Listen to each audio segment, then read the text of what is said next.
সন্ধ্যা, আপনাদের সাথেই আছি নুজাত সাউম। প্রিয় দর্শক শ্রোতা, সবাইকে আমন্ত্রণ জানাচ্ছি স্বাধীনতার মাসের শুভ সন্ধ্যার আজকের আয়োজনে। আজ শুভ সন্ধ্যা থাকছে চলতে থাকা প্রদর্শনী, এনটিভি হাইলাইটস এবং জনপ্রিয় অভিনেত্রী ও চলচ্চিত্র পরিচালক মেহের আফরোজ শাওনের সঙ্গে আলাপচারিতা। শুরুতেই চলতে থাকা প্রদর্শনী।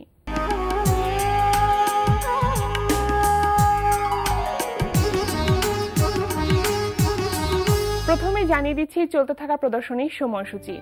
ধানমন্ডি শিল্পাঙ্গন গ্যালারিতে অনুষ্ঠিত হচ্ছে শিল্পী রণজিৎ দাসের চিত্রকলা প্রদর্শনী of A poetic vision of life. প্রতিদিন দুপুর 12টা থেকে রাত 8টা এই সময় প্রদর্শনী চলবে 12 মার্চ পর্যন্ত। ধানমন্ডি আলিয়াস প্রসেসের লা গ্যালারিতে অনুষ্ঠিত হচ্ছে 5 জন শিল্পীর দলীয় চিত্রকলা প্রদর্শনী test of life and darkness 2। প্রদর্শনী চলবে 8 মার্চ পর্যন্ত। ধানমন্ডির বেঙ্গল গ্যালারি অফ ফাইন আর্টসে অনুষ্ঠিত হচ্ছে শিল্পী ঢালিয়াল মামুনের শিল্পকর্ম প্রদর্শনী টাইম কোইন্সিডেন্স অ্যান্ড হিস্ট্রি। চিত্রকর্ম, ভাস্কর্য, স্থাপনা ও চিত্রকল্প সহ এতে 11টি শিল্পকর্ম স্থান পেয়েছে। প্রতিদিন দুপুর 12টা থেকে রাত 8টা এই সময় প্রদর্শনী খোলা থাকছে 19 মার্চ পর্যন্ত। শাহবাগ জাতীয় জাদুঘরের নলিনীকান্ত ভট্টশালী গ্যালারিতে অনুষ্ঠিত হচ্ছে মসলিনের পুনরুজ্জীবন শিরোনামে মসলিন বিষয়ক প্রদর্শনী। বৃহস্পতিবার ছাড়া প্রতিদিন সকাল 9:30 থেকে বিকাল 4:30 পর্যন্ত প্রদর্শনী চলবে 3 মার্চ পর্যন্ত। শুভ সন্ধ্যার এবারের আয়োজন এনটিভি হাইলাইটস।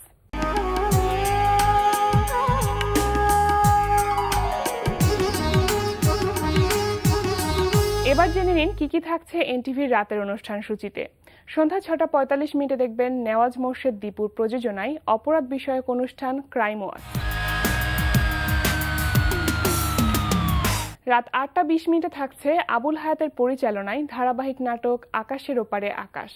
আর তুমি কি কখনো দেখেছো বাবার চা কখনো আবুর মা দিয়েছে? মা দিয়েছেন সবসময়। কেন জানো? সরি ভাবি, আমি আসলে বিষয়টাকে ওভাবে ভেবে দেখিনি। আমি সত্যি একটা বোকামি। রাত 9টায় প্রচার হবে ওয়াহিদা রাজ্জাক মিশার প্রযোজনায় অনুষ্ঠান স্যান্ডালিনা গ্ল্যামার ওয়ার্ল্ড।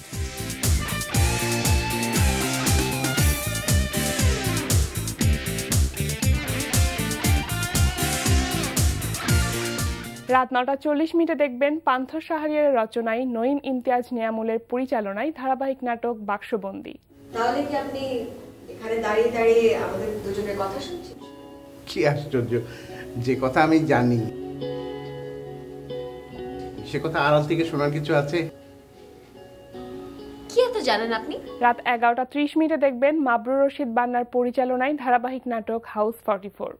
না হয় আমাদেরকে ভুলেই গেল, কিন্তু আমি যে একটা ফোন করেছিলাম সেই ফোনটা তো পিক করা যেত, কোনো সমস্যা তো হতো না। মা, তুমি না এসব রোম্যান্টিক ব্যাপার একদমই বুঝো না। চাচু যদি ফোনটা পিক করতো ওটা তো কাবাব মে হাড্ডি হয়ে যেত না। এসব তুমি একদমই বুঝো না। রাত 12টায় থাকছে টক শো এই সময়। এই ছিল এনটিভির রাতের অনুষ্ঠানমালার হাইলাইটস। এরপর আসছি আলাপচারিতায়।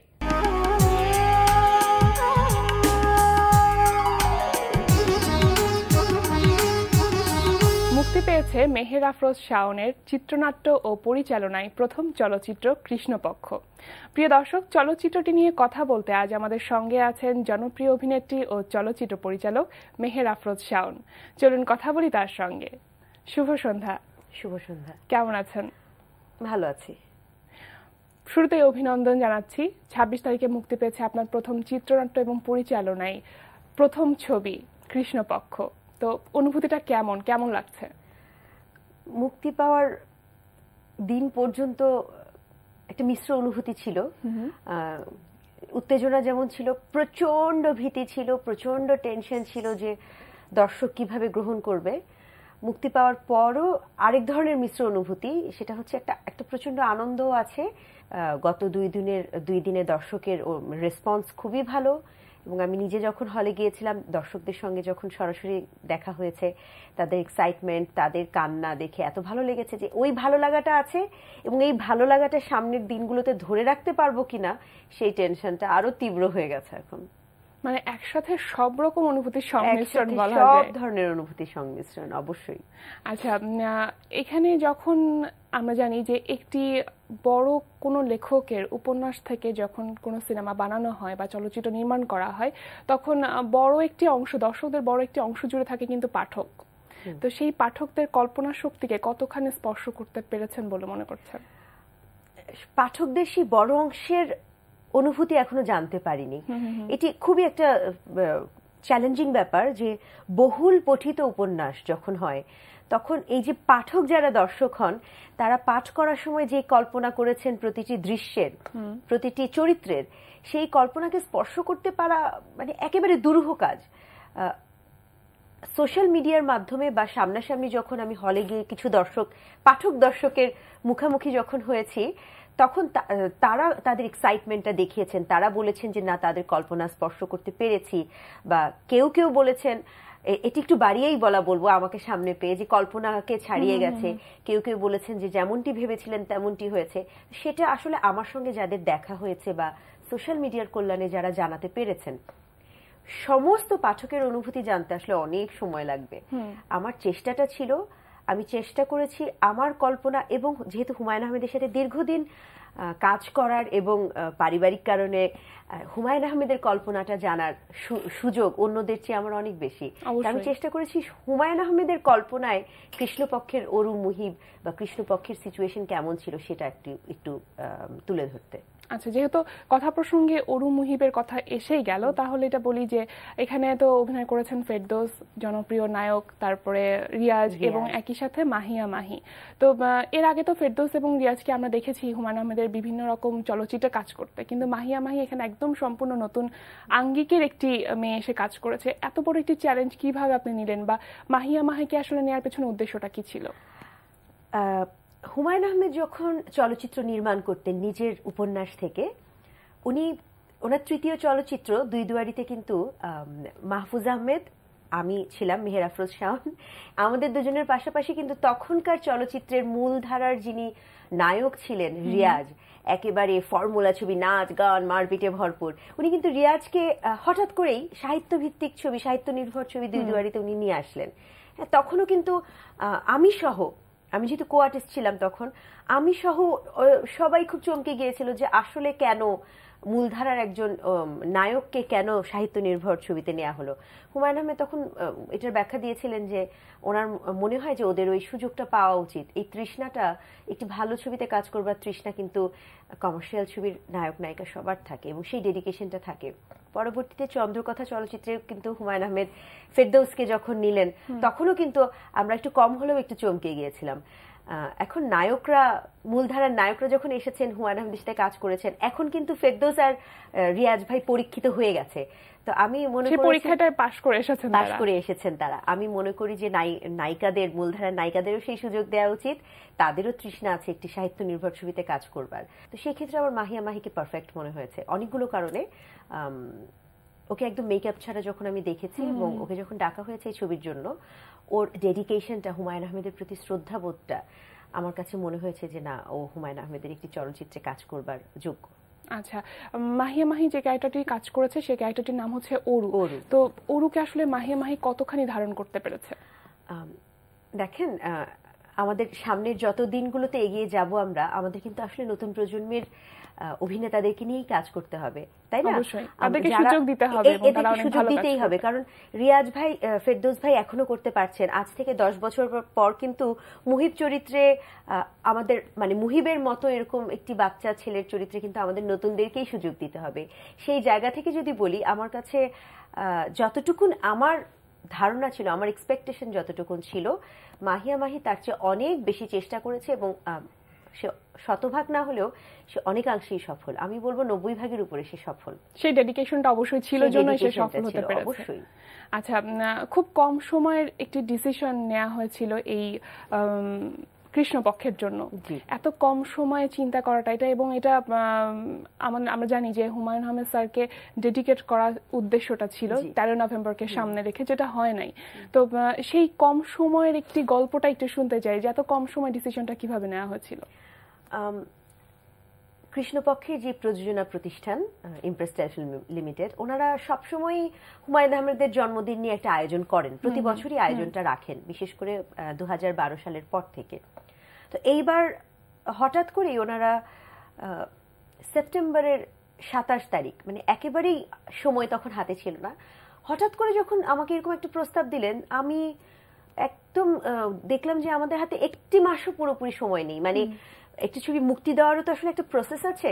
যদি বলি যে মুক্তি দেওয়ার জন্য আমাদের 7 থেকে 10 দিন হাতে রাখতেই হবে, সেন্সরের একটা প্রসেসিং আছে। তো আমার হাতে পুরো ছবি বানানো, pre production, shooting, post production, মানে একদম 0 থেকে 100 পর্যন্ত করতে আমার হাতে সময় আছে 25 থেকে 30 দিন। এটি খুবই রিস্কি ব্যাপার, কিন্তু তারপরেও এই প্রস্তাবনাটাই আমার কাছে আসলে এত ভালো লাগলো যে হুমায়ুন আহমেদকে শ্রদ্ধা নিবেদনের এই ওয়েটা, যে হুমায়ুন আহমেদ নিজে ওনার গল্প থেকে, ওনার উপন্যাস থেকে চলচ্চিত্র নির্মাণ করতে খুব পছন্দ করতেন। তো হুমায়ুন আহমেদেরই গল্পের একটি চলচ্চিত্র যদি হুমায়ুন আহমেদকে আমরা নিবেদন করি, সেটা আমার কাছে মনে হচ্ছে আমার কাছে অনেক ভালো লেগেছে। সেই জায়গা থেকে আমি সঙ্গে সঙ্গে এই প্রস্তাবটাতে রাজি হয়ে গেলাম। শুধুমাত্র এমন না যে আপনি এটাতে আসলে অনেক আনন্দিত হয়েছেন, আমরা আসলে অনেকদিন ধরে হুমায়ুন স্যারকে মিস করছিলাম, সেই জায়গাটাও কিন্তু অনেকখানি পূরণ করেছে। সেই মুহূর্তে কিন্তু আমার সেই জায়গাটা মনে পড়েনি, সেই মুহূর্তে আমার কাছে শুধু আমাদের ট্রিবিউটটাই অনেক বেশি মনে হয়েছে যে আমরা একটা ট্রিবিউট দিতে চাই। আচ্ছা, পরবর্তীতে কাজ করতে গিয়ে দর্শকের আগ্রহের কথাগুলো আস্তে আস্তে মাথায় এসেছে, বা দর্শকদের আগ্রহের কথা জানতে পেরে তখন ওটা একটা নতুন ধরনের প্রেশারও কাজ করেছে, একটা ভালো লাগাও কাজ করেছে। কিন্তু প্রাথমিকভাবে শুধু আমাদের নিবেদনটার কথাই আমাদের মাথায় ছিল। হুমায়ুন আহমেদ স্যার অসংখ্য উপন্যাস লিখে গিয়েছেন, কৃষ্ণপক্ষকে কেন বেছে নিলেন প্রথম কাজ হিসেবে? আমি যখন থেকে ভাবছিলাম যে আমি চলচ্চিত্র নির্মাণ করব, সেটি বেশ আগের কথা, 2008 সাল থেকেই আমি চলচ্চিত্র নির্মাণের জন্য ভাবছি। তখন গৌরীপুর জংশন নামে হুমায়ুন আহমেদের একটি চমৎকার উপন্যাস আছে, যেটি 11টি ভাষায় অনুদিত হয়েছে। তো ওটি নিয়ে আসলে আমি অনেক দিন ধরে কাজ করছিলাম। তো হতে পারতো ওটা আমার প্রথম চলচ্চিত্র। তারপর মুক্তিযুদ্ধ ভিত্তিক যে উপন্যাস নির্বাসন, সেটির চিত্রনাট্য হুমায়ুন আহমেদের নিজের করা, ওটা নিয়েও অনেকদিন ভেবেছি যে ওটা নিয়ে কাজ করব। কিন্তু যখন হুমায়ুন আহমেদের জন্মদিনে ডেডিকেট করার মতো কথা আসলো, তখন মনে হলো যে ভালোবাসার মানুষটিকে একটি ভালোবাসার উপন্যাস দিয়েই আসলে ডেডিকেট করা উচিত। কৃষ্ণপক্ষ যত না আমার প্রথম চলচ্চিত্র, তার চেয়ে অনেক বেশি এটি একটি নিবেদন হুমায়ুন আহমেদের প্রতি। এই জন্যই কৃষ্ণপক্ষকে বেছে নেয়া। আচ্ছা, এটি উপন্যাস থেকে যখন চলচ্চিত্র নির্মাণ করা হয়, অনেক কিছুই হয়তো চলচ্চিত্র নির্মাণের প্রয়োজনেই সংযোজন বিয়োজন থাকে। এখানে কি কি ধরনের সংযোজন বিয়োজন করেছেন আপনি? মূল তেমন কোনো সংযোজন বিয়োজন নেই, ছোট ছোট অংশ তো অবশ্যই। একটি পুরো উপন্যাসকে ধরতে গেলে অনেক সময় দরকার হয়, মানে আমাদের সেলুলয়েডের সময়সীমাও তো আসলে একটু 2 থেকে 2.5 ঘন্টার মধ্যে আমরা পুরো উপন্যাসটাকে আসলে দেখাতে পারি না, সেজন্য অনেক কিছু আমরা বিয়োজন করি। কিন্তু একদম বেসিক একটা জায়গায় আমি এন্ড ক্লাইম্যাক্সে যেটা করেছি, ঠিক বিয়োজন বলবো না, চলচ্চিত্রে আমি প্রধান চরিত্রের যে অভিনেতা মুহিবকে আমি চলে যাওয়া দেখাইনি, আমি তার আগেই ছবিটা শেষ করেছি। আমি দর্শকদের হাতে আসলে একটু কল্পনা করার জন্য ছেড়ে দিয়েছি, যে তারাই কল্পনা করে নেবেন যে মুহিব কি আসলে মারাই গেল, না মুহিব আসলে বেঁচেও আসতে পারে, ফিরে আসতে পারে অরুর কাছে। বাহ, চমৎকার। এবং এখানে এই সিনেমাতে 2টি গানও সংযুক্ত করা হয়েছে। তো গান দুটো সংযুক্ত আসলে কিভাবে হলো? এটা কি চলচ্চিত্রের প্রয়োজনে, কোন ভাবনা থেকে করলেন এটি? চলচ্চিত্রের প্রয়োজনে গান আসলে কৃষ্ণপক্ষে আমি বলতে পারবো না, কারণ কৃষ্ণপক্ষের কোনো চরিত্র, প্রধান চরিত্র যাদেরকে আমরা নায়ক কিংবা নায়িকা বলি, তারা গান গাইতে পারেন এরকম কোনো কথা বইতে ছিল না, অরিজিনালি যে উপন্যাসটা সেখানে ছিল না। তারপরেও একটা গল্প থেকে বা একটা উপন্যাস থেকে যখন আমরা সেলুলয়েডে যখন আসি, তখন আমাদের এই উপমহাদেশে গানের একটা প্রয়োজন আমরা বোধ করি, কারণ টানা সিকোয়েন্স দেখতে দেখতে আমাদের দর্শকরা একটু চাপ অনুভব করে, একটু ব্রিদিং স্পেস চায়, একটু গান শুনতে চায়, একটু প্রশান্তি চায়। তো আমার মনে হয় যে আমাদের এই উপমহাদেশীয় চলচ্চিত্রগুলোতে গান আসলে একটু প্রশান্তি যোগ করে। তো সেই জায়গা থেকে আমি বলবো কিছুটা চলচ্চিত্রের প্রয়োজনই বলবো। তো 2টি গানের মধ্যে একটি এসেছে কল্পনায়। অরু মুহিব যখন তারা নিজেরা বিয়ে করে ফেলার পর যে চমৎকার জায়গা আছে যে তাদের বিয়ের পর অরুকে মুহিব বলে যে সারা রাত আমরা জেগে গল্প করবো, এমন সময় বৃষ্টি আসে, সেখান থেকে বৃষ্টির একটি কল্পনার গান আমরা দেই, যেটা একটু বলবো যে চলচ্চিত্রের জন্য ঠিক আছে, সিনেম্যাটিক একটু। আর আরেকটি গান এসেছে আসলে গান অর্থে না, সিকোয়েন্স অর্থে এসেছে, সেটি চলচ্চিত্রের সাথে অনেক বেশি ব্লেন্ডেড হয়ে এসেছে এবং অনেক বেশি দৃশ্যায়নের মতো এসেছে। সেটি নতুন একটি গান, হুমায়ুন আহমেদের লেখা এবং একদম সম্পূর্ণ নতুনভাবে সুর করা। এসআই টুটুল সুর করেছেন, ঠিকানা আমার নোটবুকে আছে গানটি।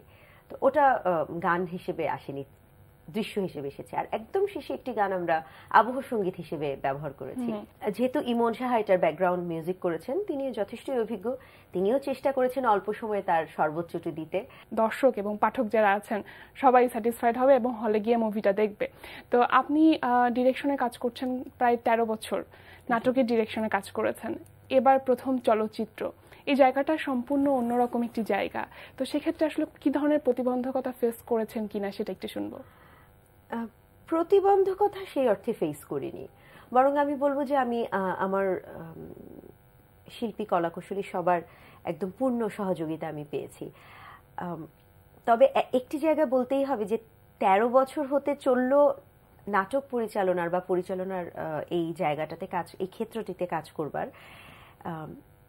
নাটক পরিচালনা করবার সময় একটি মানে প্রস্তুতি ভেবে নিয়েছি, নাটক পরিচালনাকে, চলচ্চিত্র পরিচালনার প্রস্তুতি পর্ব ভেবে নিয়েছি, কিন্তু তারপরেও আসলে একদম চলচ্চিত্র পরিচালনার ক্ষেত্রে না শুরু করলে বোঝা যায় না যে বিষয়টি কত ব্যাপক। নাটক পরিচালনাটা যদি একটি পুকুরের কথা বলি আমরা, যে একটি পুকুরে সাঁতার কাটার মতো যদি হয়, তাহলে চলচ্চিত্র পরিচালনাটি আসলে একটা মহাসমুদ্রে হঠাৎ করে পড়ে যাওয়া।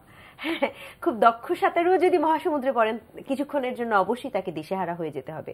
তো প্রথম এক্সপেরিয়েন্সটা আসলে হঠাৎ করে খুব ভয় পেয়ে যাওয়ার মতোই, সেটি কাটিয়ে উঠতে পারা খুব ইম্পর্টেন্ট। এবং আমার মনে হয় আমার সময় কম ছিল বলে আমি অতি দ্রুত সেটি কাটিয়ে উঠতে পেরেছি।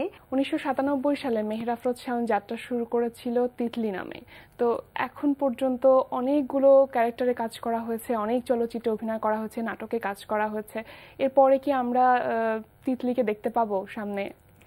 1997 সালে তিতলি দিয়ে আমার আসলে পরিপূর্ণ বয়সের অভিনয়টি শুরু। এর আগে কিন্তু আমি শিশু শিল্পী হিসেবে প্রচুর অভিনয় করেছি, নাটকে, সিনেমাতেও করেছি। আমি আমার প্রথম চলচ্চিত্র ইবনে মিজানের আলাল দুলাল শিশু শিল্পী হিসেবে। তো পরবর্তীতে আসলে অভিনেত্রী শাওনকে দেখা যাবে কিনা আমি এখনই নিশ্চিত করতে পারছি না।